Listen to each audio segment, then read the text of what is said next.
Assalamualaikum warahmatullahi wabarakatuh. Salam sejahtera, shalom. Om Swastiastu, Namo Buddhaya. Salam kebajikan. Salam NKRI. Saudara-saudaraku sebangsa setanah air, malam ini merupakan malam yang istimewa buat saya. Semoga buat saudara-saudara juga, karena saya berjumpa dengan seorang Habib yang fenomenal.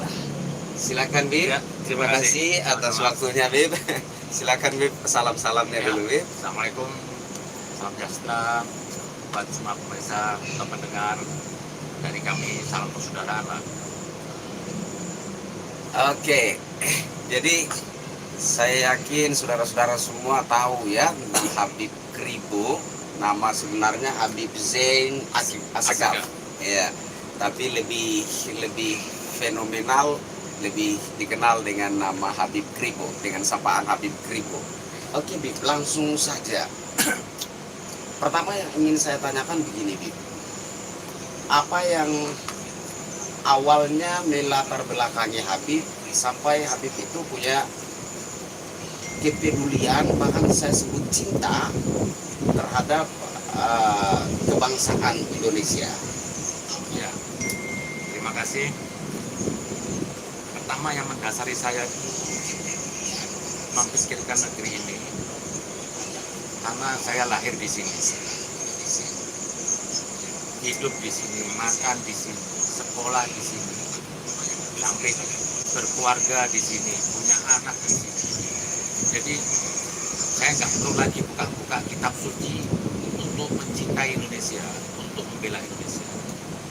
Nah, karakter saya itu membawa saya ini tipe-tipe pemberontak.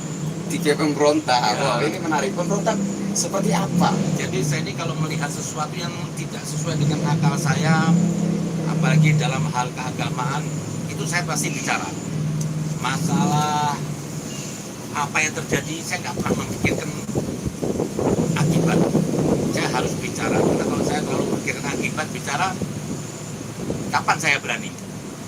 Selama itu benar, saya harus sampaikan. Mantap. Nah, semenjak itu awal mula saya itu berontak waktu berdirinya FPI tahun 2002. Itu saya melihat FPI itu bagi saya ini bukan gerakan agama dan sangat mengganggu NKRI. Mengganggunya seperti apa, boleh dijelasin sedikit? Karena apa? Saya nggak suka dengan namanya politik identitas. Politik identitas. Terus Ini kedua- kebetulan saat ini politik identitas lagi ramai dibicarakan netizen. Kebetulan juga saya nggak suka tuh agama dijadikan politik. Karena saya melihat fakta sejarah itu saling membunuh itu apa? Masing-masing menggunakan agama dijadikan politik. Yang itu dinamain politik identitas. Tidak bisa orang disematkan kitab ayat kepada saya. Itu bisa bermasalah karena saya ini tidak mewakili kesempurnaan Islam. Begitupun juga agama lain. Nah, di situ saya nggak mau ada suatu gerakan dengan embel-embel agama, apalagi mengatasnamakan Islam. Sebentar Bib, saya tertarik sekali dengan statement Bib. Saya tidak mewakili kesempurnaan Islam. Nah, bagaimana Habib bisa berkata seperti itu sementara Habib ini adalah keturunan sang Nabi? Ya. Lihat. Keturunan Nabi itu bukan terus suatu hal yang prioritas. Kalau emang keturunan Nabi itu suatu prioritas atau kelebihan, harusnya semua Habib baik. Tidak mungkin salah. Jadi Habib bagi saya tidak ada bedanya dengan saudara Oni atau saudara lainnya.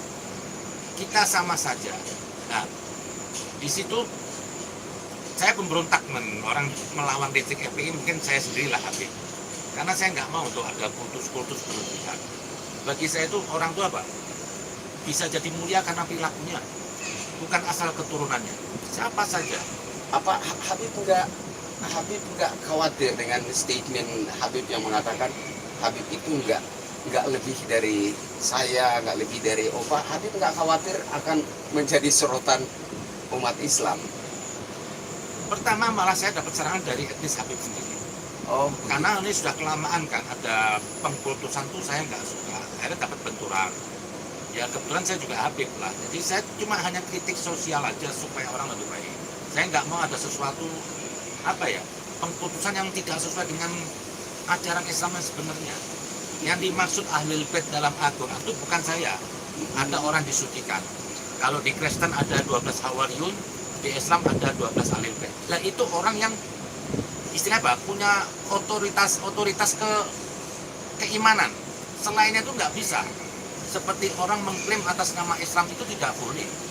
Yang tadi dikatakan apa?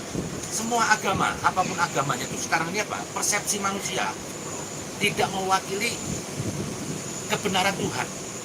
Jadi tidak dibenarkan segala sesuatu orang itu mengatas nama agama mengintervensi orang lain, itu nggak boleh. Nah, seperti ada orang mengatakan seorang itu kafir atau tidak, itu tidak boleh. Karena itu wilayah Tuhan. Haknya Tuhan ya. Itu wilayah Tuhan, hak prerogatif Tuhan. Sepakat. Nah, di situ saya melihat kerjanya FPI itu melabeli orang kafir, apalagi waktu di era Ahok. Itu saya nggak terima. Saya lawan sendiri. Saya nggak ada yang teman. Saya nggak pernah ada yang bayar saya. Nggak ada seperak apapun, nggak ada yang dukung saya. Saya lawan sendiri. Resiko ancaman ya saya hadapi. Tapi kita harus berani lah itu. Kalau orang salah aja nggak malu, masa kita yang benar malu berbicara. Berarti Kalau orang yang salah aja, sepakat. orang yang salah aja berani, masa kita yang benar takut. Nah, itulah. Oke. Satu lagi yang tadi, kalau saya terlalu memikirkan tentang akibat, kapan saya berani? Nah ini satu statement yang menurut saya sangat luar biasa, karena menurut saya juga segala sesuatu apapun itu tentu saja ada akibat. Ada akibat. Begini aja lah, yang namanya orang baik pasti banyak musuhnya. Sepakat. Yang namanya dibilang berjuang pahlawan itu berani menerima resiko. Jadi sejarah itu milik orang berani. Jadi kalau kita tidak pernah berani menghadapi suatu masalah atau mikirin nanti saya kalau bersikap ini nanti saya ekonomi saya bisa sempit atau nanti akhirnya nyawa saya sempit. Itu ketakutan itu cuma bayang-bayang. Musuh yang paling berbahaya di dunia itu adalah takut. Teman yang paling setia di dunia itu apa? Keyakinan dan keberanian. Jadi hidup sekali lah. Jangan kita ini cuma memikirkan diri sendiri. Sepakat. Besok kalau saudara saya ini ada yang ganggu, dia sakit, saya harus sakit. Kalau enggak ya saya binatang dong. Kan manusia itu punya kebersamaan. Kalau enggak ya saya binatang dong. Kan manusia itu punya kebersamaan ruh. Hanya manusia yang punya kebersamaan ruh. Jadi kalau ada orang dizalimi kita sakit, itu manusia. Kalau enggak ya kita binatang. Sepakat. Jadi itulah saya pikir dalam hal NKRI ini kita harus berani, kita harus berani mengambil resiko. Ya, siap. Apapun resikonya. Iya. Sepakat. Kalau nggak berani ambil resiko untuk orang lain ya kita nih nggak punya nilai hidup, Pak. Agama itu bukan hanya ritual. Kalau mau lihat jejak Yesus dan Nabi Muhammad itu pasti terdepan melawan ketidakadilan, melawan penindasan. Jadi jangan mengaku pengikut Yesus atau Nabi Muhammad kalau kita hanya mikirkan diri kita sendiri. Nggak berani mengambil resiko untuk melakukan sesuatu yang bermanfaat bagi banyak orang. Apalagi bangsa gitu ya. Kan ada pandangan sebaik-baik manusia di sisi Tuhan tuh yang bermanfaat buat orang lain. Bukan sibuk ke gereja atau ke masjid. Kalau agama itu cuma ke gereja dan ke masjid, nggak perlu Tuhan ngutus Rasul atau ngutus siapapun. Jadi agama itu ya kemanusiaan tadi. Di mana kita punya kasih, di mana kita juga ada orang sakit, kita sakit. Itu yang dibilang ada di manusia, karena manusia dikasih ruh. Mungkin kalau binatang sebelahnya dipotong, diam aja. Kalau manusia melihat ada orang dizalimin, nggak kita bela, ya berarti kita binatang. Keren. Statement luar biasa sekali. Jadi ketika kita melihat di samping kita ada yang terzalimi, kita tidak merangkul, berarti ini lebih dari binatang. Ya kita lebih hina bisa dari binatang. Karena kita udah dikasih akal, tapi kita nggak mau optimal. Kita ini punya roh. Saya seperti duduk sama Bang On ini, saya kenal udah lama. Saya cukup kagum dengan saudara saya satu ini. Saya bahagia nih hari bisa ketemu. Saya lihat dari konten-kontennya. Saya sangat kagum ada orang dari timur bisa secerdas dia, bisa sepeduli dia. Dan NKRI banget. Kalau nggak NKRI saya nggak duduk sama saudara saya ini. Alhamdulillah. Nah itulah, jadi saya pikir negeri ini perlu kebersamaan lah. Mari kita bersuara. Kita jangan diam aja. Nah itu aja mungkin. Oke, Bib. Apa? Terkait penampilan nggak apa-apa ya, Bib. Ya, saya mau soroti sedikit tentang penampilannya. Aku dulu dong. Siap. Aku dulu dong. Ini Siap. karena menarik ini ini Bang Cak. Bib, selama ini yang saya lihat kalau Habib itu identik dengan jubah, serban, ikat-ikat kepala. Tapi ini Habib saat ini kok beda gitu loh. Dia sudah mewakili saya. Kira itu juga yang ingin saya tanyakan tadi. Saya punya pribadi dari dulu ya, dari kecil tuh saya paling tidak suka dengan apa ya, simbol-simbol identitas. Jujur saya itu belum pernah punya baju koko, nggak pernah pakai peci. Dan ini hari saya bergaya gini, saya ada punya konten namanya Habib Kribo. Itu bentuk satir. Saya hanya ingin mengkritik Habib-Habib orang-orang yang cuma hanya bersorban menjual agama. Jadi sorban itu dipakai untuk mencari nafkah. Itu saya nggak mau. Saya mau bergaya, mau melawan mereka. Bahwasanya Islam itu nggak butuh, agama itu nggak butuh atribut. Apakah cukup berdasar? Apakah Habib punya cukup bukti untuk membuat statement itu, membangun statement itu? Apakah memang ada tokoh-tokoh agama atau Habib-Habib yang mungkin 90% lah. Pendakwah ini kadang-kadang berkostum itu, berpakaian, saya jujur aja lah. Pendakwah sekarang ini mau agamanya apa? Orientasinya dunia, mencari nafkah. Dulu Habib dulu itu apa? Hidupnya sederhana, nggak punya apa-apa. Dan dia lebih dekat sama orang-orang yang kecil, sama pemabuk malah. Tapi sekarang Habib sekarang udah kayak apa ya? Ustadz sekarang udah kayak Ka'bah, didatengin orang, rumahnya mewah, eksklusif. Akhirnya apa? Orang-orang yang menengah ke bawah ini takut mendekat. Kenapa? Dia bergaya mewah. Kalau mau dilihat itu jejak Yesus dan Nabi Muhammad itu kehidupannya orang termiskin di saat itu tidak pernah lebih, makan lebih berat. Nah, kalau katanya ulama itu pewaris Nabi, harusnya dia menyontoh Nabi dong. Hidupnya sederhana. Oh, saya dapat duit banyak, ya saya bagi ke orang lain dan dikantongin. Sekarang ini begitu dapat, oh punya saya. Besok beli mobil, beli rumah, beli villa. Ya kan, mobil kalau nggak mewah nggak mau. Begitu punya mobil bertambah harta, akhirnya apa? Dia mikirin dunianya, takut berkurang hartanya. Yang dulu nggak punya mobil, nggak pernah kepikiran takut mobil hilang. Sekarang punya mobil takut hilang nanti. Punya satu rumah, kepingin punya dua rumah. Nah ini nggak boleh di ulama. Dia harus netral, dirinya netral. Dia harus menolak dunia supaya apa? Dia biasa sempurna. Kalau sudah ulama atau pendakwah itu bermateri, besok dia akan mendeketin orang-orang yang punya materi. Akhirnya nanti nggak dapat duit, dia kecewa. Itu bahaya. Kalau mau kaya, monggo bisnis. Jangan berbisnis agama. Ya.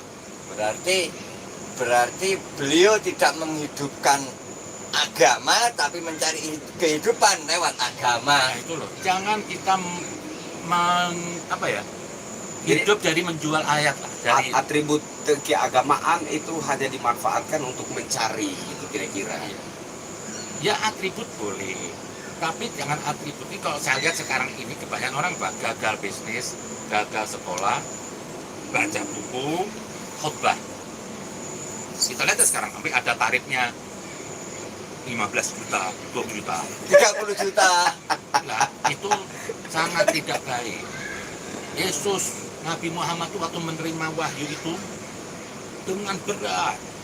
Nabi itu tidak pernah menerima sedekah dari orang, karena nggak boleh. Dia berdagang.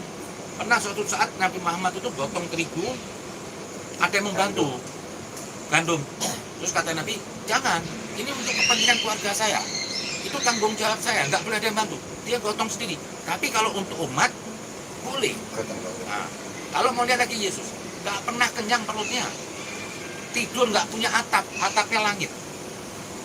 Dia sampai nggak menikah semua, hanya ingin mikirin umat manusia. Ini titisan Tuhan. Dia tolak itu semua dunia. Kenapa? Di dirinya cuma hanya ada kasih aja kepada yang maha kuasa. Nah, jadi ya inilah kondisi saat ini. Kalau sudah ulama sudah duit, hari nanti ikut politik. Ada yang masih duit, dia bayar, dia teriak politik. Akhirnya yang merusak agama itu sebenarnya apa? Ya inilah pedagang-pedagang agama ini. Dia menjual ke politisasi agama. Akhirnya terjadi apa? Konflik antara agama. Konflik antara agama. Jadi Sebenarnya agama-agama itu tidak masalah. Semua agama mengajarkan kebaikan. Menjadi masalah apabila diperdagangkan. Dibuat isu nanti sentimen dengan agama ini, dengan mazhab ini. Ini semua dibuat. Dirancang berarti. Nah, jadi bagi Habib itu penampilan dengan atribut keagamaan atau yang lebih sering disebut penampilan yang agamis itu nggak begitu penting gitu atau bagaimana? kalau saya pikir nggak perlu lah. Kenapa? Tuhan tuh nggak lihat mulut kita, nggak lihat pakaian kita, nggak lihat muka kita. Tuhan lihat hati kita. Kalau mau dipikir tuh bajunya para rasul tuh tambal-tambal, sederhana. Jadi pakaian sorban itu bukan pakaian agama, itu pakaian Arab. Karena apa? Tradisi gitu ya. Itu budaya Arab. Budaya. Diagamakan di Indonesia itu pakaian. Belum puas baju Arab, sekarang baju Cina. Pakaian koko diklaim pakaian Islam. Tapi anti Islam. Jadi ada banyak hal itu di agama dia. Nah itu sorban dan jenggot itu sebelum Nabi Muhammad lahir sudah dipakai orang Arab. Mau musuh Nabi juga berjenggot, musuh Nabi juga bersorban. Itu pakaian budaya di Arab. Di Arab. Nah, Nah, kalau untuk di Indonesia, ya Blangkon. kita pakai budaya Indonesia. Pakai Blangkon, blangkon, nah. pakai itu semua. Sarung. Karena agama itu tidak hendak melibas budaya. Kenapa saya bilang tidak? Tuhan tidak menyatukan budaya. Dalam kitab Tuhan itu ada Taurat, Injil, dan Al-Quran. Ini sudah beda bahasa, beda budaya. Jadi bahasa Arab dan pakaian Arab itu bukan agama. Karena Al-Quran Nabi turun di Arab, dia menggunakan bahasa Arab, nggak mungkin bahasa Jawa. Andai kan Nabi turun di Indonesia, Hono Coroko. Bahasa Jawa kira-kira. jadi Islam itu bukan Arab dan Arab itu bukan Islam. Loh, berani sekali nih ngomong seperti Lah itu. ingat, kalau mengatakan Islam itu Arab, berarti Tuhan itu Arab. Kebetulan Nabi turun di Arab, ya kan di Al-Quran dibilang, aku tidak mengutus seorang Rasul menggunakan bahasa setempat. Jadi Assalamualaikum itu bukan bahasa agama, itu bahasa Arab. Jadi nggak masalah. Saya Jadi mau orang Kristen memberi salam kepada saya, nggak ada masalah, artinya salam sejahtera. Besok kalau ada saya kepada, ini yang saudara saya Nasrani, saya bilang Assalamualaikum, terus dia menjawab Waalaikumsalam, itu bagus. Malah katakan ada yang bilang apa? Nggak boleh memberi salam orang non Muslim. Ya. Ini dia baru belajar agamanya baru di emperan aja. Jadi Belum nyaman. nggak masuk ke dalam maksudnya. Belum nyalon ke dalam. Nah itulah, jadi perlu ya. Kenapa saya bicara gini? Saya ingin kembali ke itu. Agama itu yang nyaman, nggak harus ke Arab-Araban, pakai budaya setempat. Besok nanti ada orang, saya jujur kagum dengan orang Kristen Nasrani. Di gereja itu ya pidato cukup dengan bahasa Indonesia. Belum ngapain kita nih pidato pakai bahasa Arab? Saya aja orang Arab nggak paham bahasa Arab. Kan tujuan bahasa itu alat.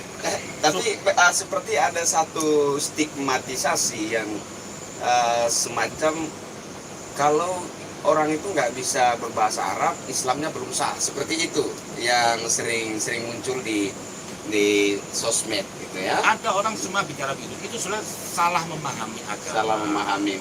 Bahasa itu alat bukan ilmu. Jadi kalau saya harus ke Amerika itu harus berkursus bahasa Inggris. Tapi bukan ilmu, itu alat. Nah, untuk apa? Saya mengambil jurusan kedokteran. Nah, kenapa Nabi itu ditanya dulu? Katanya ummi, buta huruf. Karena Yesus dan Rasulullah itu Nabi itu apa? Nggak perlu alat lagi. Ilmu itu sudah ada pada dirinya. Kalau saya ini kalau mau belajar ilmu harus belajar bahasa dulu. Itu berarti apa? Belum hebat. Ya, kalau Yesus, Nabi Muhammad, Musa nih, para rasul itu ilmu itu sudah ada pada dirinya. Dia nggak butuh alat bahasa. Nah, disinilah perlu pemahaman agama itu yang apa ya? Yang menyeluruh, jangan cuma Yang utuh. Iya. Saya perhatiin yang ada di Indonesia ini apa? Hanya ingin tampil beda aja, saling permusuhan. Ini semua sama, semua agama baik. Tuhan nggak akan nanya agamamu apa, karena Tuhan nggak beragama. Tuhan nggak nanya suku kamu apa, ini Batak atau Habib, enggak, karena Tuhan nggak bersuku. Jadi kita baik-baik aja lah sesama manusia. Nggak perlu kita saling bermusuhan, karena setiap diri manusia itu ada roh Tuhan.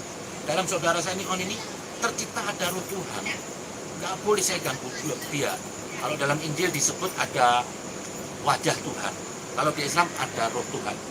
Itu menunjukkan apa? Hanya satu-satunya makhluk di dunia itu yang paling agung, paling mulia adalah manusia, karena dia langsung disentuh oleh Tuhan. Jadi kalau saya mukul dia, saya mukul Tuhan. Saya mengasihi dia, saya mengasihi Tuhan. Kenapa begitu? Begitu saya memberi bantuan kepada saudara ini, pasti apa? Orang menyebut lah, puji Tuhan. Puji Tuhan. Jadi yang dapat Tuhan. Tapi kalau saya berlaku buruk, dapatnya enggak tahu. Jadi setiap kita baik nih, kita perantara Tuhan. Maaf, ada kan bilang apa? Tangan Tuhan. Kalau di Kristen, pelayan Tuhan. Jadi kita nih bertindak sebagai Tuhan, mengasihi orang. Jangan saling bermusuhan. Agama apapun semua sama. Kita nggak usah sibuk. Ini kontroversi loh, Dit. Agama apapun semua sama. Ini dipersoalkan ini sama netizen ini dipersoalkan. Ini pasti. Saya mau tanya, semua kebaikan datang dari Tuhan dan semua keburukan datang dari manusia. Sepakat. Maha suci Tuhan, tak mungkin Tuhan berlaku buruk. Saya mau tanya pakai akal aja. Mau agama itu harus pakai akal. Kenapa yang dikasih, yang kena kewajiban beragama itu orang yang berakal? Karena dia harus menggunakan akalnya. Kalau sesuatu hal yang nggak masuk di akal, berarti itu bukan agama. Nah ini tentangnya tadi, semua agama sama. Emang ada agama mengajarkan keburukan? Udah bangkrut. Apa yang mau disampaikan? Jadi saya menangkap satu ilmu baru nih. Memang benar agama itu sebenarnya hanya untuk menunjukkan kebaikan. Kalau kalian tidak baik, tingkah laku kalian buruk, berarti kalian sama aja. Walaupun pakai serban, walaupun pakai apa, sama aja lo nggak beragama. Itu malah lebih buruk. Tujuan adanya agama dan dan beragama. Tujuan adanya agama dan Agama beragama. itu cinta. Mana Bang? Kalau di Islam orang bilang rahmatan lil alamin. Rahmatan Kasihnya semesta alam. Betul. Kalau saya tidak kasih semesta alam, berarti saya tidak beragama. Jadi nggak guna pakai sorban, pakai ini teriak-teriak Allah Akbar, saya mukulin orang. Ini bahaya. Allahu Akbar. Mau pukulin ini. Atau Allahu Akbar. Kafir gitu kan. kata-kata Allahu Akbar itu perendahan diri. Begitu saya menyebut Allahu Akbar, saya ini rendah. Dan sekarang ini orang menyebut Allahu Akbar untuk Merasa kebencian, tinggi. untuk merasa tinggi median, menunjuk orang kafir. Ada lagi sampai menggorok leher orang. Ini bukan. Nggak ada Nabi gorok orang Allahu Akbar. Kalau sapi iya kambing unta gitu ya kan. Ini sudah terbalik kayak gerakan-gerakan Islam jalanan. Akhirnya dulu apa? Akhirnya takbir ini jadi apa? Jadi yel-yel politik, yel-yel permusuhan. Ini sudah nggak benar, sudah nggak sakral lagi nih takbir. Semenjak Islam jalanan yang diperankan oleh 212 itu semuanya. Dulu nggak ada begini. Harusnya orang tuh begitu menyebut Allah Akbar, Pak, itu merendahkan dirinya. Nggak boleh merasa hebat dari orang lain. Begitu saya memandang saudara saya ini lebih rendah dari saya, itu saya sombong. Itu saya laknat, nggak boleh. Berarti sebenarnya makna tabir Allahu Akbar. Allah yang tinggi, kita yang rendah. Kita yang rendah. Bukan Allahu Akbar, lo Allah yang Kita tinggi, merasa yang lebih rendah tinggi, itu terus daripada untuk orang itu nggak boleh. Jadi seperti diperankan di traktor jalan Allah Akbar, terus dorong leher, nggak ada Nabi begitu.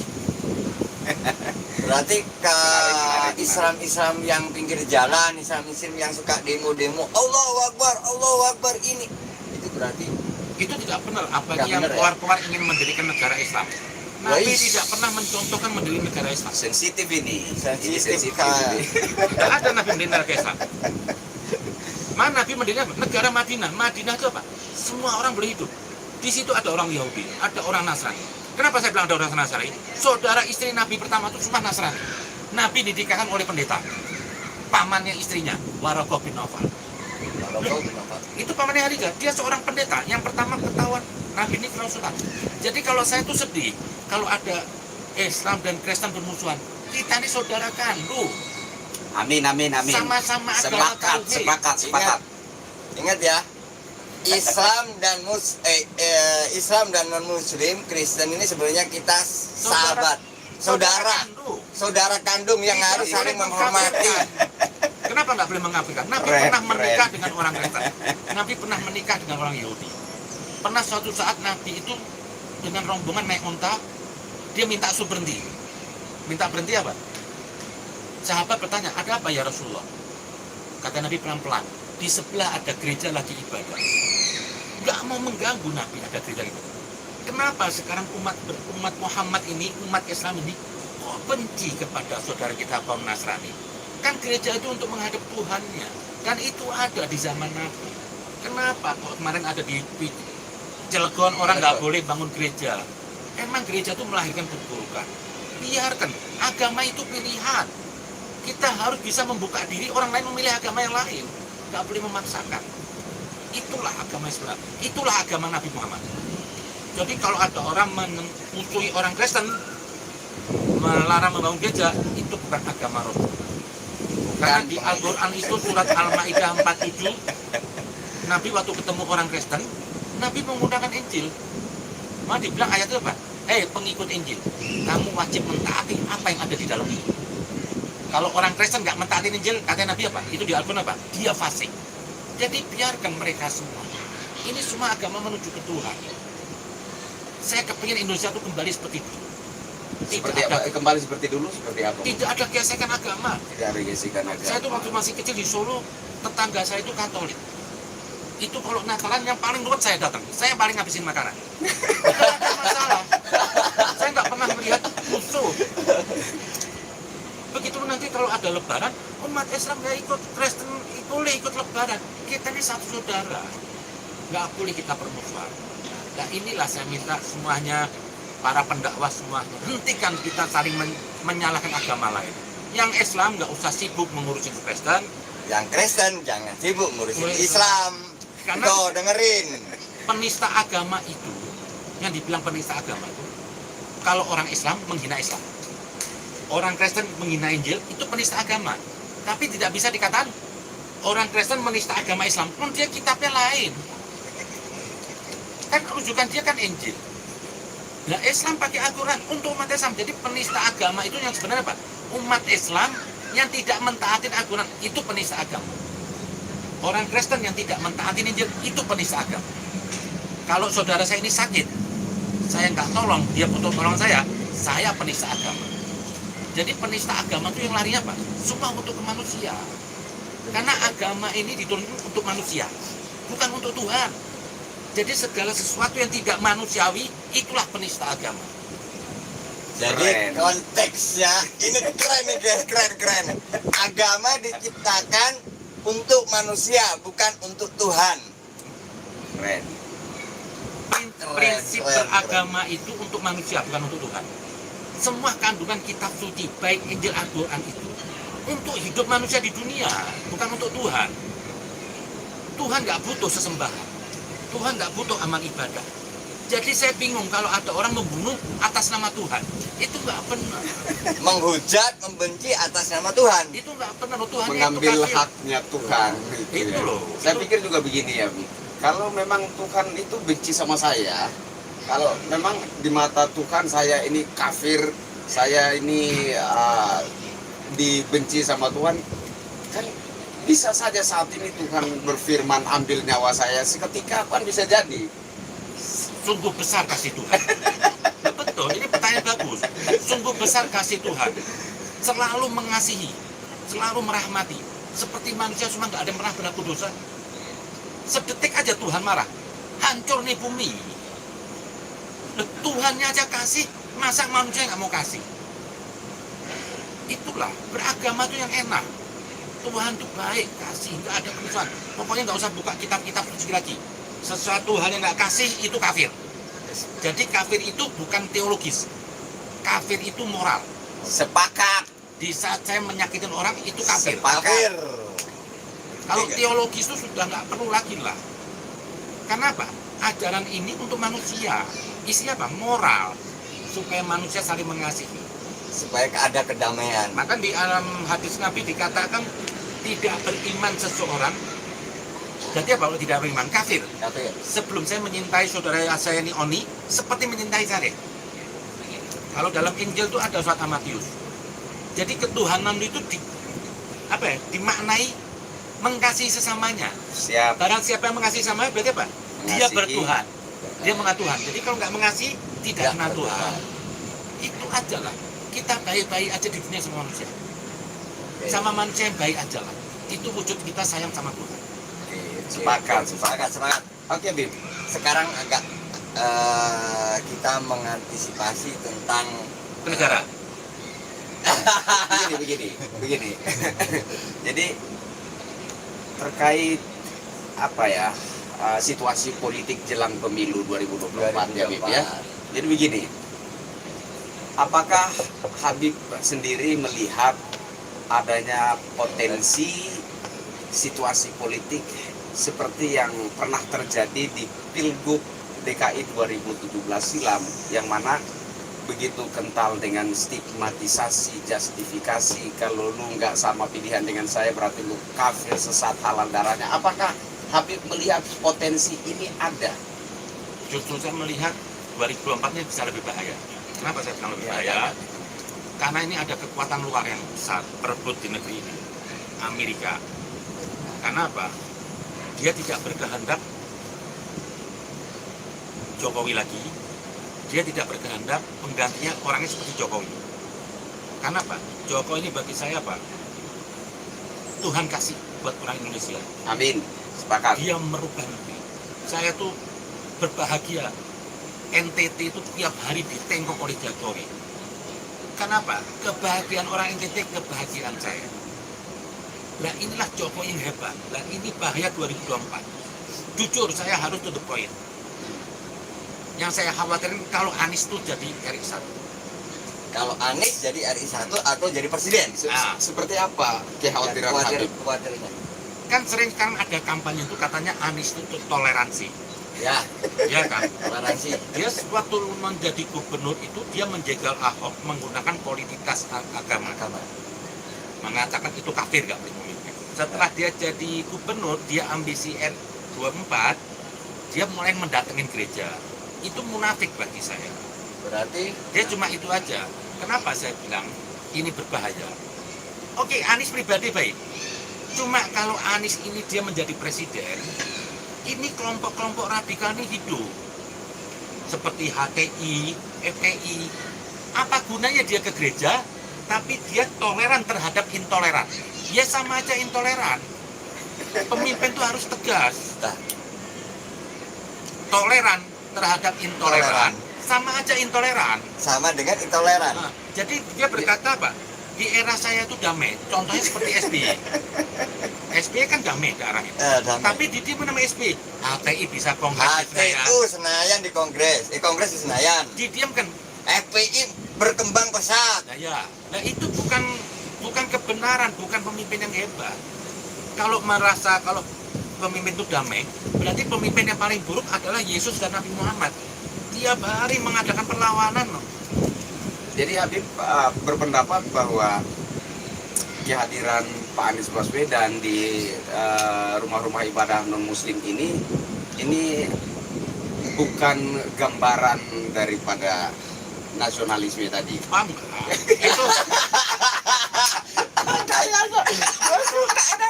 itu cuma bumbu-bumbu mau dia ambisi 2024. Sudahlah. Kalau dia tuh benar, ke gereja itu benar, waktu dia menjegal Ahok nggak bawa agama. Nah, itu.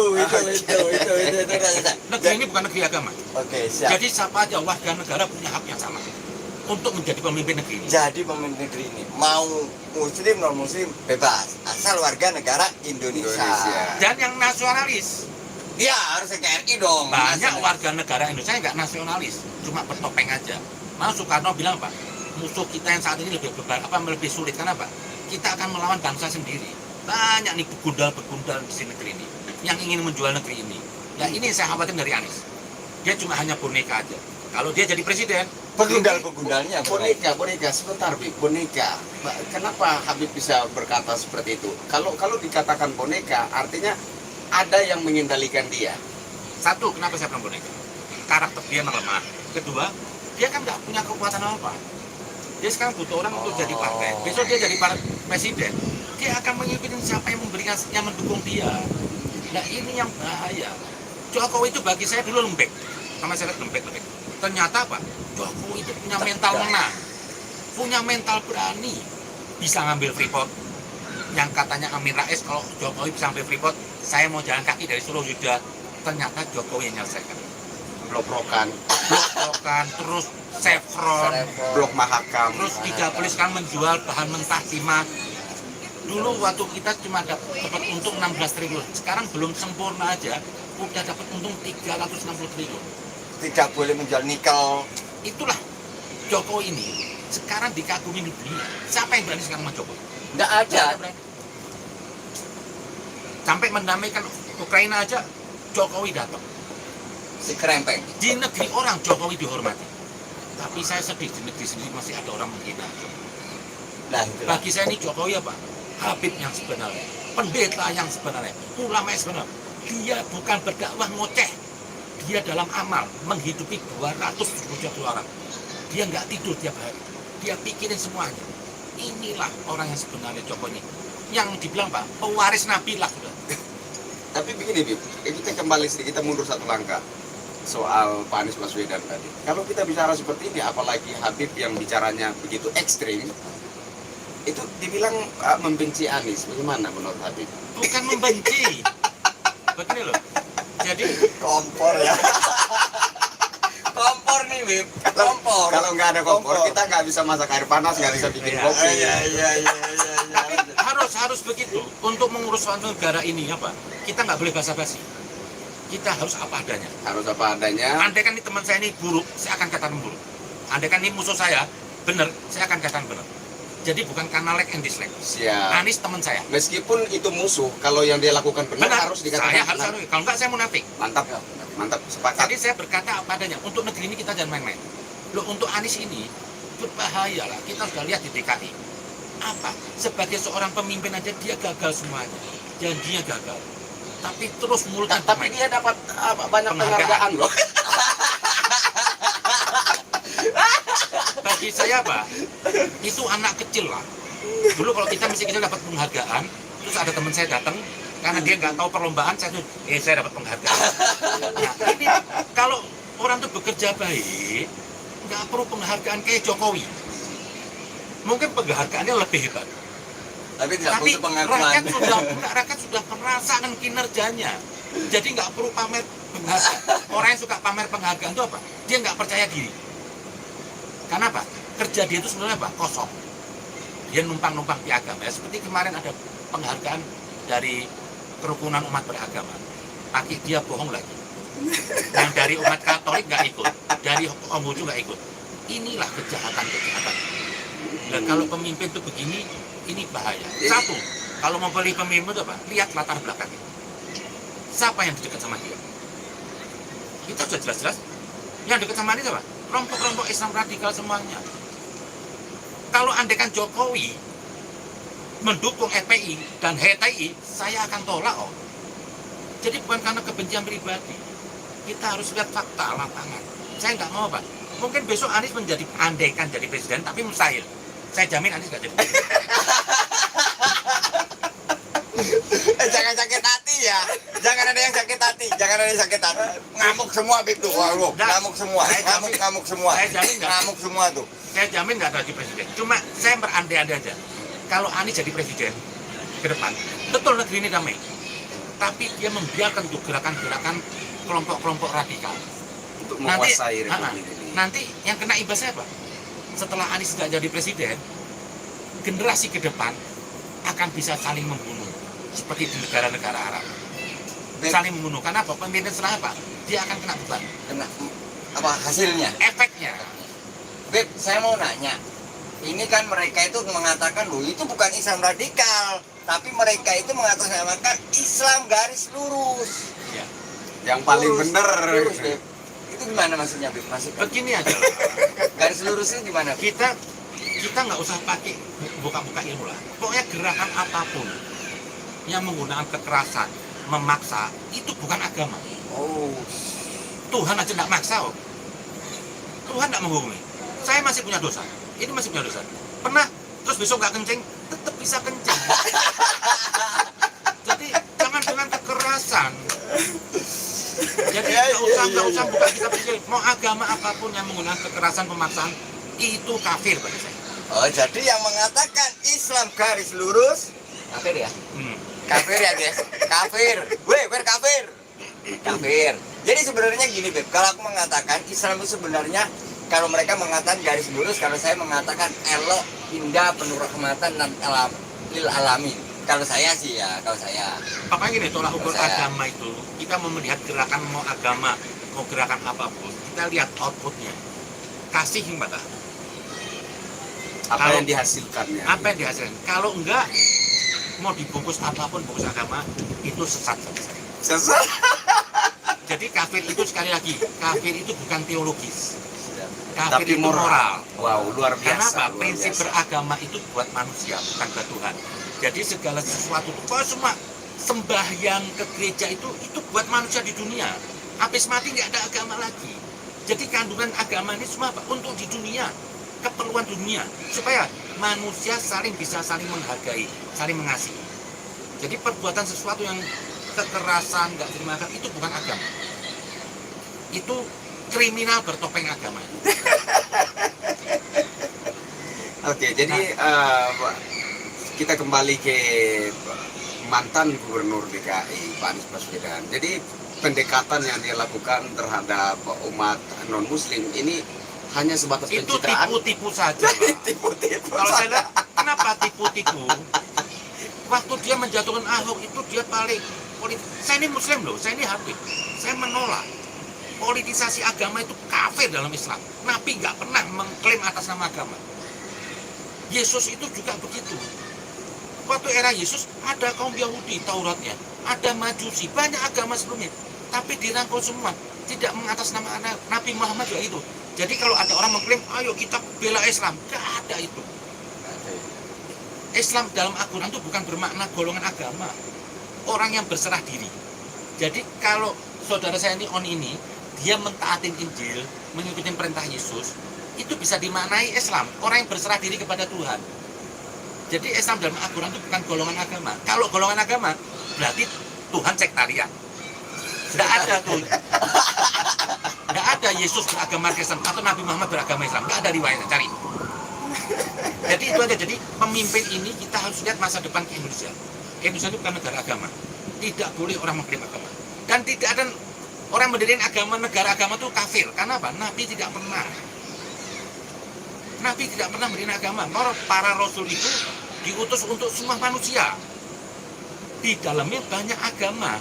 Di Al-Quran itu diakui kitab Taurat, kitab Injil, terus Sabiin yang agama-agama non-samawi itu ada di Al-Quran, diayomi, diterima. Barang siapa yang beramal soleh dari mereka semua, mereka diterima sama Tuhan.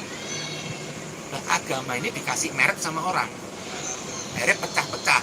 Sudah Islam ada Sunni Syiah, nanti Kristen ada Protestan Katolik. Ini semua sudah persepsi manusia. Nah, kalau persepsi manusia berarti relatif, nggak usah ngurusin orang lain. Oh, diri aja belum tentu diterima Tuhan. Jangan banting-banting handphone ya, jangan ada yang banting-banting handphone kalian ya. Kita kembali ke Jangan ada yang pertanyaan. banting-banting handphone. Apakah Habib secara pribadi melihat situasi politik jelang pemilu 2024 ini berpotensi situasi politik pada Pilgub 2017 silam itu terulang kembali? Kita Apakah harus- Habib melihat potensi itu ada? Saya jujur aja, saya khawatir dengan 2024. Karena saya itu peduli, saya takut. Sekhawatir apa Habib dan apa saja yang diperasakan sehingga membuat Habib khawatir? Ini kan sudah ada dendam-dendam ormas-ormas yang dulu ditutup sama Jokowi. Dan ini akan banyak ikut campur. Pokoknya saya minta semua, kita yang sadar, yang waras, tolong kampanyekan. Kita jangan jadi pengadu domba. Saya khawatir ada konflik keras. Karena ini kepentingan besar. Jadi Anies ini bagi saya cuma hanya pion aja. Kenapa? jujur aja, kalau saya boleh minta sama Tuhan, Jokowi 3 periode. Amin. Jokowi 3 periode. Karena apa? Amin. Catat. Catat ya, catat. Kalau Jokowi 3 periode. Kalau boleh kita minta kepada yang kuasa Jokowi 3 periode. Karena Catat. saya lebih percaya kepada konstitusi Tuhan daripada konstitusi Amin. Lebih percaya konstitusi Tuhan daripada konstitusi manusia. Karena begini, kalau Jokowi jadi presiden, saya berani jamin 100% negeri ini lebih baik. Amin. Itu fakta. Itu mutlak. Kita sudah lihat Jokowi. Nah, oke, Ganjar baik, Prabowo baik. Tapi nanti setelah Jokowi, kenapa? Perlu dulu nih Jokowi selesaikan negeri ini punya sistem yang baik.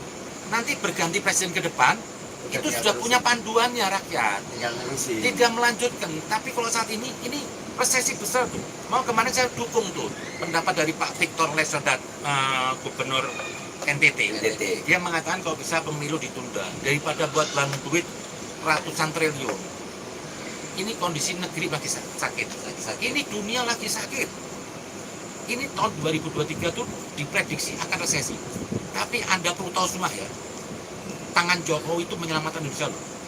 Dari COVID aja, Indonesia ini negara berkembang, penduduknya ratusan juta. Nggak resesi, negara lain kolap. Negara yang lain pada kolab. Ini sekarang Bahkan Amerika sendiri kemarin terancam resesi.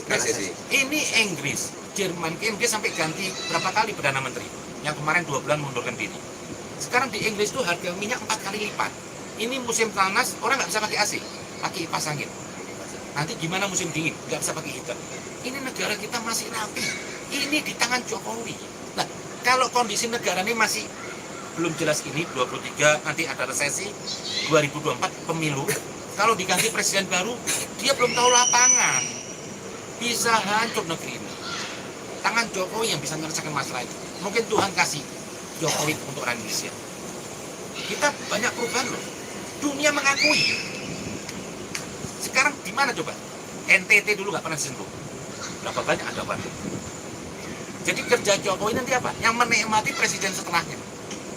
Prasarana selesai, kesehatan semua rapi, korupsi berkurang. Kalau banyak korupsi, yang nggak jadi itu infrastruktur. Bukti itu bisa pembangunan di mana tempat itu, karena tidak ada korupsi. Era SBY 10 tahun, hutangnya lebih besar. Jadinya apa? Hambalang. Kerja Jokowi satu periode, nggak kelar-kelar. kerja Jokowi 1 periode tentang infrastruktur, pembangunan jalan, waduk, semuanya mengalahkan dari Belanda sampai SBY. Jokowi bangun tol sudah 2000 kilo lebih. Sebelumnya belum pernah. Terus jalan arteri 5000 kilo. Belanda cuma berapa? Ini Jokowi. Jadi Habib sepakat ya kalau saya katakan Jokowi adalah anugerah untuk Indonesia. Anugerah dari Tuhan buat Indonesia. Tidak pernah berhenti, tiap hari jalan. Presiden terbaik di dunia bagi saya. Semua presiden dunia kagum. Tiap hari, nggak pernah duduk di istana. Dia jalan sana kemari. Masa yang begini nggak dihargai? Itu bangsat kan. Jangan dibanting-banting HP-nya ya. Ini saya udah mulai berbau-bau, Beb. Yaitu tadi beberapa sekarang kan eranya digital ya, digitalisasi. Udah mulai ada dari kelompok-kelompok, golongan-golongan berdebat antar agama supaya ini seolah-olah Memancing situasi. situasi supaya situasi ini makin panas. Ketika 2024 ini bisa-bisa diledakkan. Ini loh guys yang saya takutkan. Saya kira memang sengaja ya perdebatan seputar akidah ini sengaja dibuat untuk menghasilkan atau menciptakan suatu ledakan pada paling enak itu menggunakan senjata agama untuk meraih kekuasaan. Kenapa? Kalau pakai agama itu dibuat fitnah hamba, dibuat agama, nggak usah disuruh, nggak usah dikasih senjata, perang sendiri. Contoh di negara Arab, cuma beda persepsi, madhab, persepsi loh. Sunnah Syiah bisa gorok-gorokan, Amerikanya tidur, itu jalan sendiri tuh saling bunuh. Nah, di negeri ini mau dibuat ini nanti. Yang saya khawatirkan buat kaum Muslim, buat kaum Nasrani, andaikan ada letupan keributan, pastikan itu ada yang buat, ada sutradaranya. dan itu akan disulut nanti. Saya nggak mau Pak, ada ribut di sini antara muslim dan non muslim. Pokoknya keributan udah bawa orang banyak, itu ada skenario. Kenapa? Untuk mencapai kekuasaan secara batil menggunakan apa? Chaos, keributan. Dan ini kita perlu waspada. Insya Allah nggak terjadi. Tapi waspada itu perlu. Nah, saya mintalah kepada semua agama ini, jangan Anda berdebat di medsos saling memusuhan. Saling berangkulan. Tidak perlu lah. Semua agama, Anda nggak usah mengklaim orang Islam paling benar. Enggak. Orang Islam paling benar, enggak. Yang benar Kristen itu cuma di Yesus. Islam cuma hanya di Nabi Muhammad. Jadi kita nggak usah saling ribut. Nabi Muhammad juga menghargai Yesus. Ini semua utusan Tuhan. Nah ini mereka tuh nanti apa? Membuat apa? Konflik agama. Ngapain sih kita berdebat? Sama-sama nggak sempurna, nggak suci, debat-debatan. Udahlah, lebih baik ikutin yang Injil, taatin jadi orang yang baik, Al-Quran jadi orang yang baik. Urusan iman biar Tuhan yang ngurus. Karena soal kesucian dan kafir itu bukan bicara soal teologis ya, tetapi moral ya, Bib ya. Kafir itu moral. Kenapa? Agama kan buat Tuhan. Agama di prinsip beragama buat manusia, untuk mengatur manusia. Jadi segala sesuatu yang tidak manusiawi itu kafir. Mau di Injil dibilang mencintai sesamanya itu dikaitkan dengan ketuhanan. Orang yang tidak menyayangi sesamanya berarti dia tidak kenal Tuhan. Di Islam tidak beriman seseorang sebelum menyintai orang lain seperti menyintai dirinya sendiri. Ini semua sama. Mantap. Bedanya Kristen sama Islam itu cuma beda bahasa, metodologi, dan cara ibadah ritual aja. Tapi aturan keduniaannya semuanya sama. Satu Tuhan. Nggak mungkin beda. Kalau ada beda saya murtad. Kalau ada beda, yang beda manusianya, bukan kitabnya. Salah persepsi. Keren. Masa dari satu Tuhan beda. Beda itu aja lah. Jadi saya pikir, waspadalah negeri ini. Saya mintalah semua bangsa Indonesia, ayo kita jaga negeri ini. Ini negeri mau maju.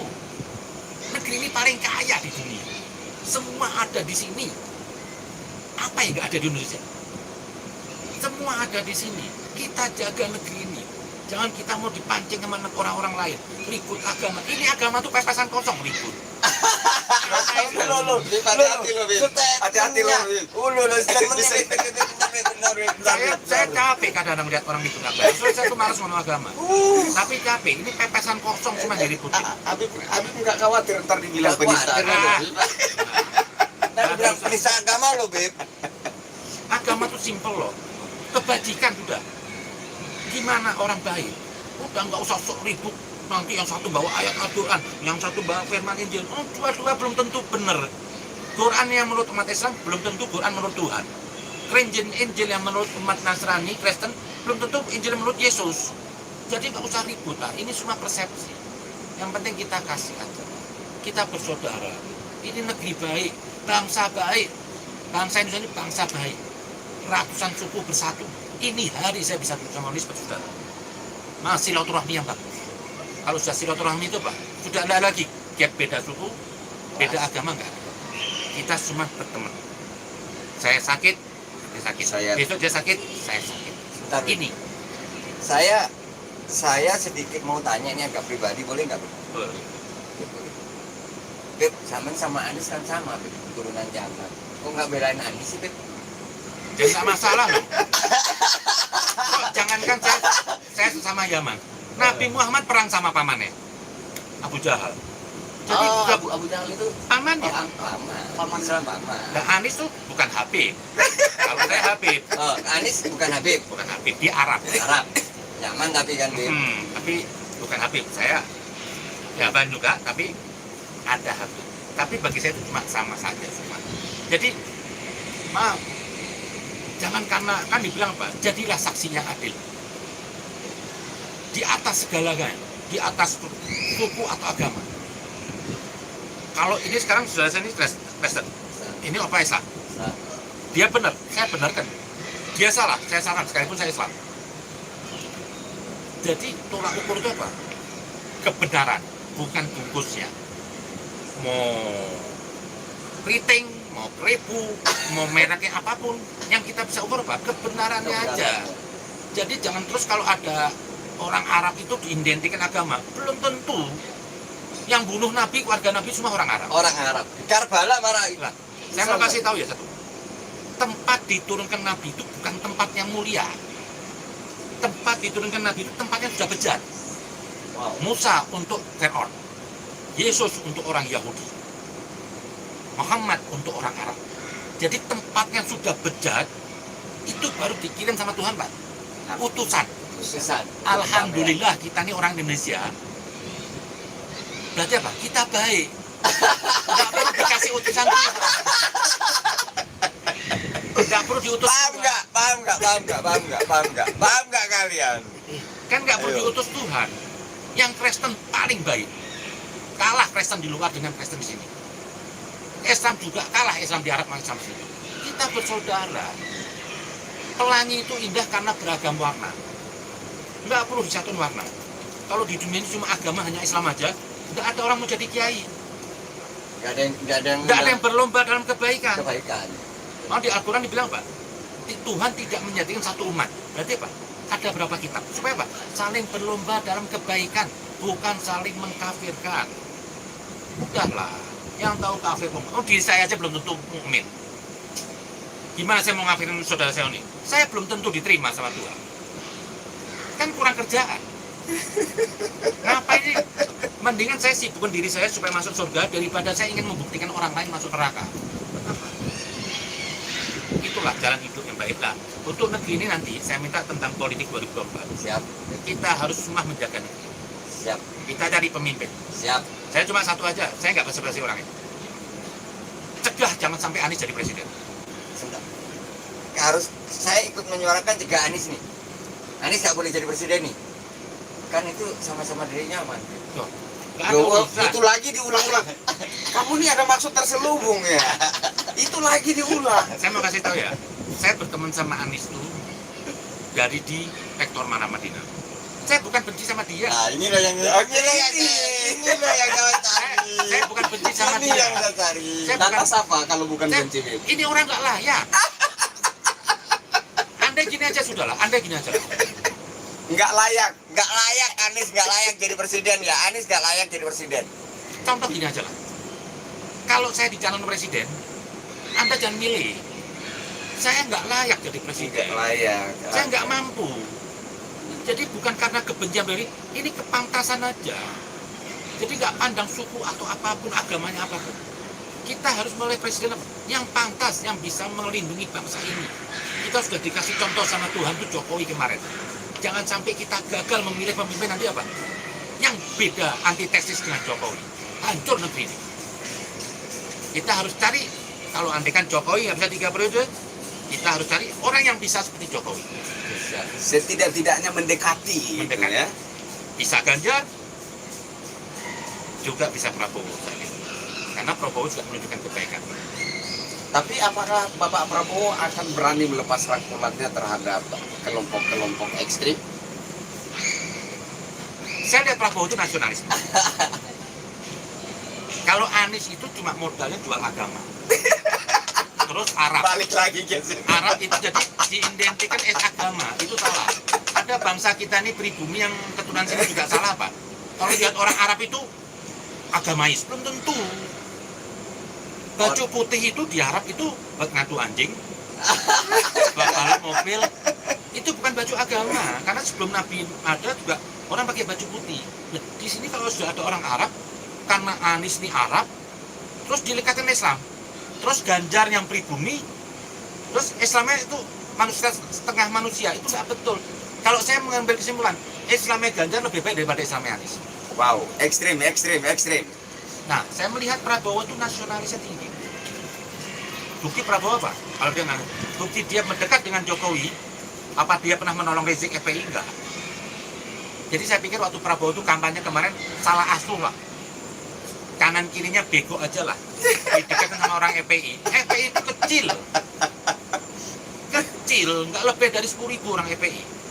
Kemarin itu rame karena ada duitnya dari pokir-pokir yang orang anti pemerintah. Kalau nggak ada duitnya, nggak ada yang kampanye, nggak ada yang demo. Nggak ada yang demo. Nggak ada jatah nasi bungkus. Dan itu isinya semua apa? Masa FPI, itu orang PKS. Ini partai yang paling berbahaya satu PKS. Bib hati-hati loh, Bib. Gak apa-apa. Fitnah, Bib nanti dituduh fitnah loh. Nggak apa-apa. Saya mau dilaporin, saya nggak pernah takut. Saya Oke. berapa kali saya dilapor polisi, saya nggak pernah mau minta maaf kalau saya benar. Dan saya nggak tahu kenapa saya nunjuk PKS hati-hati. Ini partai bertopeng agama, tapi dalamnya bahaya. Dia tidak pernah mengutuk teroris. Ini bahaya apa nggak buat konten yang nggak apa-apa kan? Saya Nggak tanggung jawab. apa-apa. Aman. Kita aman. Saya juga bertanggung jawab. Sama-sama kita Aman. bertanggung jawab. Aman. Kita Oke. tidak pernah takut apapun. Oh, Saya. Oke, Bib, begini. Saya punya gambaran. Saya sama Opa sama beberapa teman lagi, kami lagi merancang satu perkumpulan kelompok lah ya, yang untuk sementara ini kami sebut namanya Garda Bangsa. Jadi ke depan kami itu mau kegiatan kami itu bagaimana untuk mengatasi atau menetralisir situasi agar supaya jangan sampai terjadi seperti keruhnya situasi di waktu Pilgub DKI kemarin gitu. Gimana? Apakah Habib mendukung kami atau bagaimana? Atau ada gambaran atau pandangan yang bisa diberikan kepada kami? Sebenarnya sih kalau saudara saya ini Oni, saya pasti dukung lah. Apa yang dia buat pasti dukung. Karena saya sudah tahu riwayatnya dia. Dia orang baik NKRI. Jadi kita ini harus berbuat buat negeri. Kita nggak usah berbicara besar. Sekalipun kecil yang penting kita berbuat. Daripada kita nggak berbuat apa-apa. Banyak itu nggak bisa terjadi kalau nggak ada yang kecil. Minimal besok kalau saya mati itu dipandang anak cucu saya ini bukan orang yang diem aja. Saya bukan pengkhianat NKRI. Contoh saya keluar melawan radikalisme, mungkin nggak bisa selesai, tapi saya harus bersuara. Karena diem saya itu apa? Saya mendukungnya. Jadi saudara Oni dan Opa ini, teman-teman semua yang ada, Anda buat gerakan apapun yang baik. Anda nggak usah berpikir besar. Yang penting ada berbuat daripada Anda berbuat. Karena itu amal Anda. Siap. Jadi jalanin aja lah apapun gerakan. Pokoknya jagalah negeri ini. Gak usah ribut agama, gak usah ribut etnis. Waspada banyak musuh kita dari luar. Gak ada negara luar senang negeri ini maju. Jadi di era Jokowi ini, Jokowi ingin mengangkat negeri ini ke atas. Bangsa ini mempermartabat. Saya baru bangga menjadi bangsa Indonesia semenjak Presidennya Jokowi. Dan saya baru bangga jadi bangsa Indonesia juga setelah melihat kinerja Jokowi. Jadi Jokowi ini bagi saya Pak, Anugerah. saya nggak bisa bilang apa-apa. Mau saya ganggu Jokowi, saya lawan. Siapa yang berani ganggu Jokowi? Terjang. Ya, Oke, pandangan politik praktis, Bib. Pandangan politik praktis 2024. Saya jujur ya, saya juga mirip. Nurani saya sama Habib itu kalau bisa Jokowi 3 periode gitu. 3 periode atau ini ada disuarakan, diinginkan, diharapkan oleh masyarakat. Tuh, kalau ditanya masyarakat Indonesia, saya yakin 70% lebih apa? Hatinya masih ke Jokowi. Kadang ada orang-orang tuh mau ngomong kepengen Jokowi tapi dia malu. Ah, kok gua melanggar konstitusi? Konstitusi ini bukan wahyu. Catat. Konstitusi bukan wahyu. Ya, konstitusi bukan wahyu. Oke? Kita sampaikan, nggak ada masalah. Kita mau pakai konstitusi. Ikut SBY itu 2 periode. Apa hasilnya? Makan itu konstitusi. Nggak ada hasilnya. Nanti setelah Jokowi 3 periode negeri ini kan. RRC aja Cina sekarang 3 periode. Karena Xi Jinping menjadi Perdana Menteri 10 tahun. Kelipatan 2 kali lipat pendapatan PDB-nya. Belum pernah terjadi di dunia. Kita punya Jokowi. Kita buka untuk 3 periode. Selesai negeri ini ke depan. Beres. Nah, setelah itu Jokowi selesai Pak. Boleh silakan. Anda mau pilih Ganjar, siapa kayak nggak ada masalah. Karena bangsa ini sudah punya tolak ukur pemimpin yang benar. Kalau dulu kan kita nggak punya. Belum ada yang bisa menjadi tolak ukur. Sekarang bangsa ini sekarang jadi cerdas karena ada pimpinan Jokowi. Ingat waktu RSB, ya kita mana pernah mau tahu ada anggaran atau enggak. Padahal kita cuma ditipu. RSB. Kan kesannya damai, tapi nggak ada pembangunan, ngapain? Kesannya damai, adem, ayem, tapi tiba-tiba korupsi di sana. Adem, ayem, tiba-tiba mangkrak. Adem, ayem, ketika presidennya berganti, Oh, kelompok-kelompok tersembunyi muncul. Ya itu aja lah saya pikir. Oke, Bib.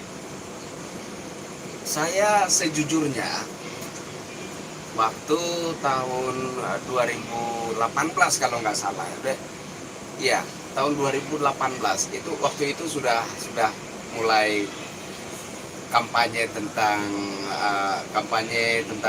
pemilu untuk 2019. Dan waktu itu samar-samar saya itu berharap karena saya melihat seorang Pak Surya Paloh, ya. Ya, Saya melihat beliau itu gambaran sosok politikus yang begitu tulus, nasionalis. nasionalis, tulus banget. Dan saya pernah bilang begini, untuk orang-orang di lingkaran pemerintah, kalau saya mau katakan siapa yang paling tulus, maka dia adalah Surya Paloh. Paling cerdas. Saya pernah katakan seperti itu. Ya. Nah, tapi sejujurnya secara naluri, saya kecewa kok saat ini arah politik Nasdem begitu ekstrim. Bahkan sebelum partai-partai lain ngomong soal politik praktis 2024, Nasdem sudah wanti-wanti untuk calonkan Anies. Dan itu sekarang sudah resmi, sudah menjadi calonnya Nasdem untuk 2024. Bagaimana menurut Habib? Ya, politik ini kan dinamis ya. Ya saya berharap Surya Paloh kembali ke jalan yang lurus, Pak. Berarti jalan Surya Paloh bengkok gini. Saya yakin dia nggak happy menuntut Anies. Ini ada trik politik aja. Trik politik. Tapi terlepas apapun, saya harus menilai orang tuh yang di luar. Saya perkatakan kalau Surya Paloh ini kan jatuhnya dia itu koalisi dengan Jokowi. Saat ini dia mencalonkan Anies, bagi saya itu dia pengkhianat. Kan namanya koalisi harus ada kebersamaan. Kenapa kok dia memilih orang yang pernah dipecat oleh Jokowi? Dia mengatakan yang terbaik. Apa di Indonesia ini semuanya goblok?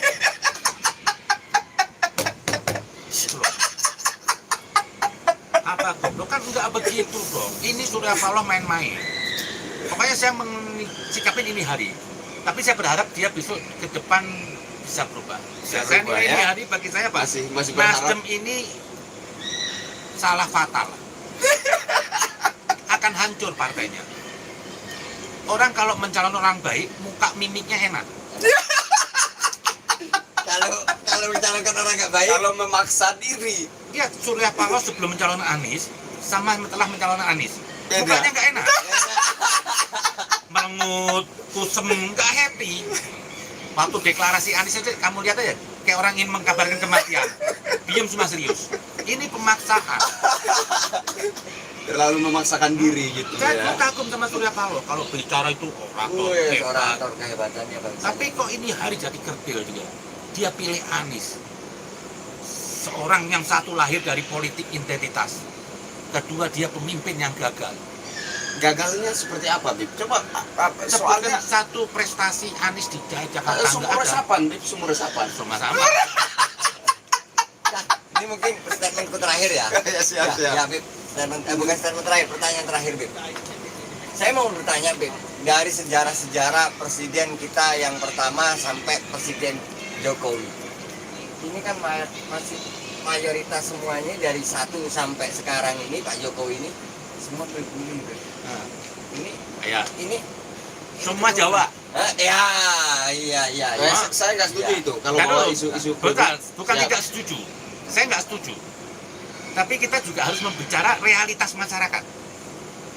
Pasti orang itu ada kecenderungan suku. Misal, ini dia akan bangga kalau ada orang NTT jadi orang hebat. Siap. Saya juga akan bangga melihat kalau ada Habib yang hebat. Saya Dia Jawa akan bela. Tapi Habib nggak bangga ketika Anies Baswedan jadi gubernur DKI. Kenapa, Bib? Karena nggak bisa dibanggakan. Nggak bisa dibanggakan. Saya berharap besok ada Arab atau Habib yang hebat. Kita dukung bersama. Siap. Nah, Amin, ini amin. kalau Anies ini apa kita mau dukung? Jadi kenapa saya bilang Anies itu mustahil jadi presiden sampai mati? Nggak akan jadi presiden mati. Kita realitas politik aja. Saat ini presiden itu harus Jawa. Apa ini bukan rasisme, Bib? Tidak rasis, kita melihat nyatanya aja. Betul Pak Luhut bin Sarpanjaitan bilang apa? Presiden itu harus jawab. Nanti insya Allah 20 tahun ke depan bangsa ini makin dewasa, tidak ada lagi sekat-sekat agama dan suku. Tapi untuk kondisi ini hari, ya kita harus realistis dong. Nah, Anies ini etnis Arab, etnis paling minoritas. Dia cuma bisa jualan agama aja. Tapi, Karena tapi jualan agama itu jualan yang laku loh. laku, paling enak jual agama. Kenapa? Kebetulan di negeri ini mayoritas Muslim. Jadi Anies masih laku muka-muka Arab, dikit-dikit bahasa Arab. Inilah, saya nggak suka agama dijadiin topeng. Malah dibilang apa? Kalau ingin mengelabui orang bodoh, bungkuslah segala sesuatu itu kebatilan dengan agama. Nah, Anies dikit-dikit agama. Nah, ini mau menteri agama mau jadi presiden. Datang sini, janganlah. Apalagi ada yang takbir. Ini dosa. Takbir itu untuk Tuhan, bukan untuk Rizik, bukan untuk Anies. Takbir itu kembali kepada yang Maha Kuasa, bukan untuk menunjuk seseorang. Dan itu kemarin kejadian di tempatnya Rizik, itu saya kecewa. Murah betul Tuhan. Masa Anies datang disambut takbir? Siapa Anies? Habib aja bukan. Islam belum tentu. Nah itu saya nggak suka itu. Nah ini Anies memanfaatkan agama-agama. Kebetulan belakang dia itu kan JK, megang masjid. Jual-jual agama lagi. Jadi bisa jadi sarana jualan agama begitu, Bib. Semuanya agama.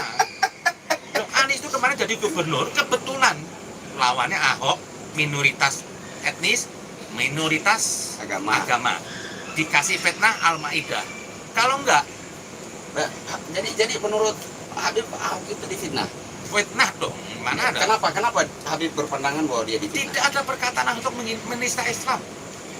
Tapi waktu itu Kiai Haji Wakil Presiden Ma'ruf Amin waktu itu Ya, kan kan memberikan dia- kesaksian bahwa benar Ahok telah melakukan Dia salah kan, akhirnya minta maaf. Loh, enggak apa-apa. siap. Enggak, kiai itu harus omongannya benar. Enggak, pendeta itu harus omongannya benar.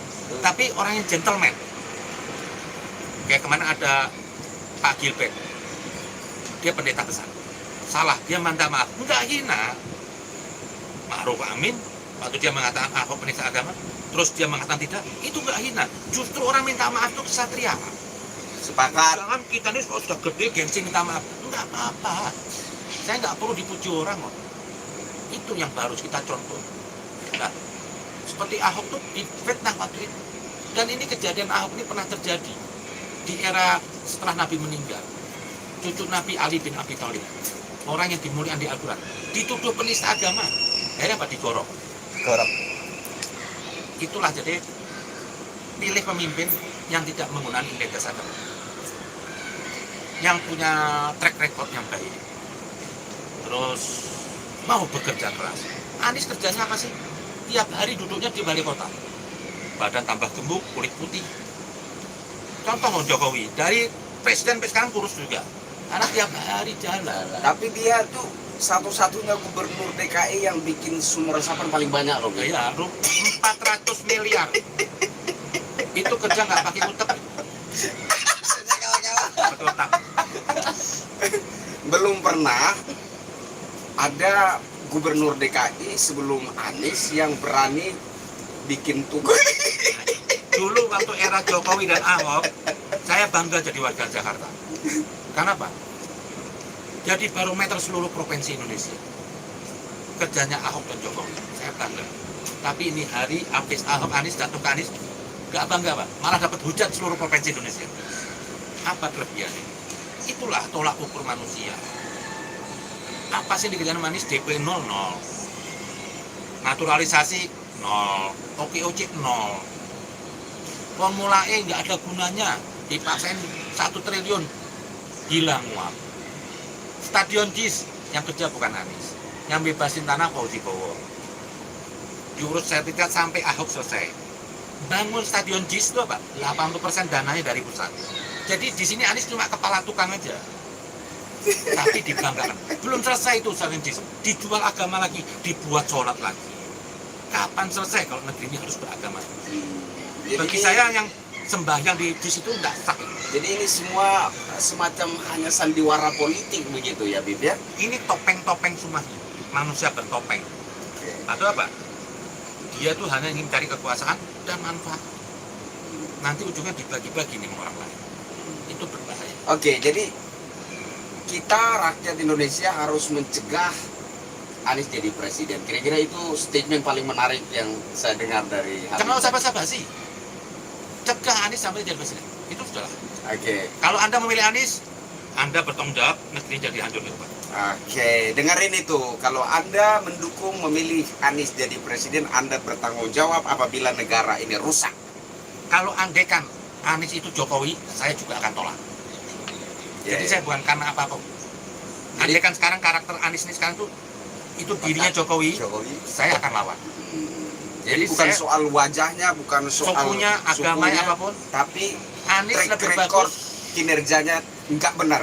Anies lebih bagus kembali ke kampus ngajar di jurusan. Dia Ah. sepakat. Sepakat. Sepakat. Oke, Bib. Pesan-pesan terakhir buat masyarakat Indonesia. Ya buat saya pikir buat semuanya satu, kita ini bersyukur keberadaan Jokowi ini apa? Membangkitkan nasionalisme. Setelah lama kita kemerdekaan, yang dulu kita mungkin nggak pernah berpikir, kita nggak pernah berpikir memikirkan negeri ini. Tapi saya lihat ini ada gejolak nasionalisme yang tinggi. Ini hari kita duduk berbicara untuk negeri ini. Mungkin Anda semua di tempat-tempat berbicara untuk membangun negeri ini. Ini kita syukuri. Ada kebangkitan nasionalisme tinggi. Nah, saya minta ini terus apa? Anda terus bergulirkan. Anda dukung Jokowi. Siapa yang didukung Jokowi itu kebenaran. Siapa yang ditolak Jokowi itulah kebatilan. Jadi kita semua kembali apa nanti? Kepada Jokowi. Kenapa? Bukan saya putus. Kita sudah punya bukti Jokowi ini orang baik. Jadi kalau kita bersandar kepada dia, kita nggak dapat beban dosa. Tapi kalau saya bersandar kepada orang yang nggak jelas, saya juga mendukung kebatilan besok. Jadi jangan karena duit besok ada yang beli Anda pilih orang yang nggak benar. Saya nggak pernah dapat duit apapun. Justru saya berkorban untuk negeri ini. Kenapa? Saya ini mahal. Amin, amin, amin. Saya dilahirkan oleh ibu saya itu terhormat. Saya nggak akan jual dengan uang 1 juta, 2 juta hanya untuk melanggar prinsip saya. Itu nggak ada. Sepakat. Jadi kita harus bergerak untuk bangsa ini. Sepakat. Siapapun harus berjuang dan lanjutkan. 86. Itu aja mungkin untuk insya Allah 24 kita dapat pemimpinan baik. Amin, amin, amin. Bangsa kita lebih bagus. Dan Amin. saya yakin apa? 10 tahun ke depan Indonesia negara maju. Mungkin Amin. saya sudah mati. Siap. Amin. Tapi biar, jangan, Bib. biar anak cucu saya bahagia. Jangan dulu. Loh, andai kan saya mati buat anak cucu saya bahagia. Karena apa yang Anda berbuat ini hari itu nanti apa?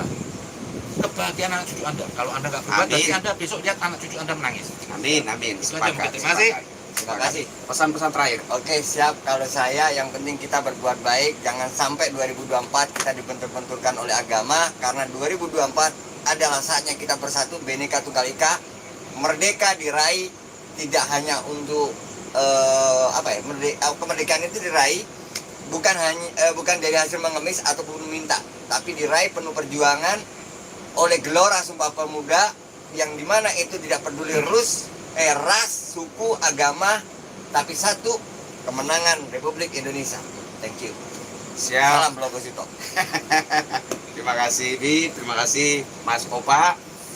Pesan saya buat saudara-saudara, ya, siapapun juga yang nantinya harus memimpin bangsa ini, pastikan dia adalah nasionalis sejati dan bukan pemain politik identitas sama seperti Pak Anies Baswedan. Kita berharap pemimpin ke depan itu kalau bukan Pak Jokowi lagi, sekurang-kurangnya itu karakternya mendekati mirip Presiden Jokowi. Saya kira hanya itu. Saya Kristianto Yenoni dan Habib Zain Asegaf atau Habib Kribo Opa Fian mohon pamit undur diri. Wassalamualaikum warahmatullahi wabarakatuh. Salam sejahtera, shalom, Om Santi Santi, Santi Om, Namo Buddhaya. Salam kebajikan. Salam NKRI. NKRI harga mati. Harga mati. Harga mati. 2024 damai, sejahtera, adem. Yes. Atas. Siap.